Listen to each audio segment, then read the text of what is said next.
আজকের রেসিপির জন্য পাকা তেঁতুল ভিজিয়ে রাখতে হবে প্রথমেই, যার শুধুমাত্র জুসটাই কিন্তু আমরা রান্নার ক্ষেত্রে ব্যবহার করব।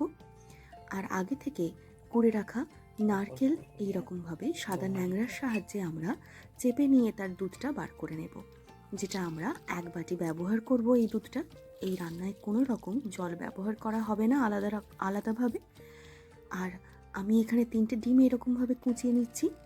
আপনারা চাইলে আপনাদের পরিবারের সদস্য সংখ্যা দেখে এখানে ডিম ব্যবহার করবেন। তারপর কড়াইতে একটু সাদা তেল দিয়ে নেব, তার সঙ্গে 5 ফোড়ন দিয়ে একটু নাড়াচাড়া করে তাতে একটু গুঁড়ো হলুদ দিয়ে দেব। এরপর আমরা তাতে ডিম দিয়ে দেব, আর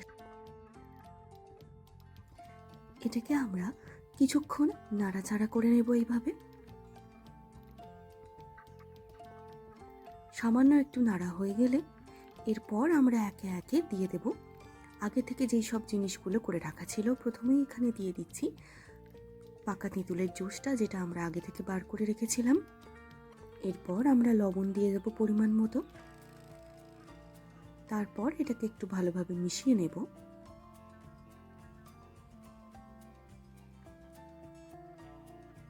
তারপর 1 মিনিটের মতো ফুটে গেলেই এতে দিয়ে দেব নারকেলের দুধ, যেটা আগে থেকে বার করে রাখা ছিল 1 বাটি।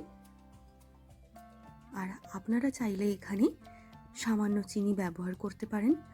আমাদের বাড়িতে এটা সবাই একটু মিষ্টি মিষ্টি খেতে পছন্দ করে, তাই এখানে আমরা একটু চিনি দিয়েছি। যদি কেউ চান যে এখানে চিনি ব্যবহার করবেন না, তাহলে চিনি ব্যবহার করার কোনো প্রয়োজন নেই। তবে আমি বলবো সামান্য একটু চিনি ব্যবহার করলে এটার স্বাদটা আরও বেড়ে যায়। তারপর এটাকে 2 মিনিটের মতো একটু ফুটিয়ে নিতে হবে। এটা রান্না করতে বেশিক্ষণ সময় লাগে না। সমস্ত জিনিস জোগাড় করা থাকলে মাত্র 10 মিনিটের মধ্যেই কিন্তু এই সুস্বাদু রেসিপিটা রেডি করে নেওয়া যায়। তারপর এরকমভাবে গরম ভাতের সঙ্গে আপনারা সার্ভ করে খেতে পারেন।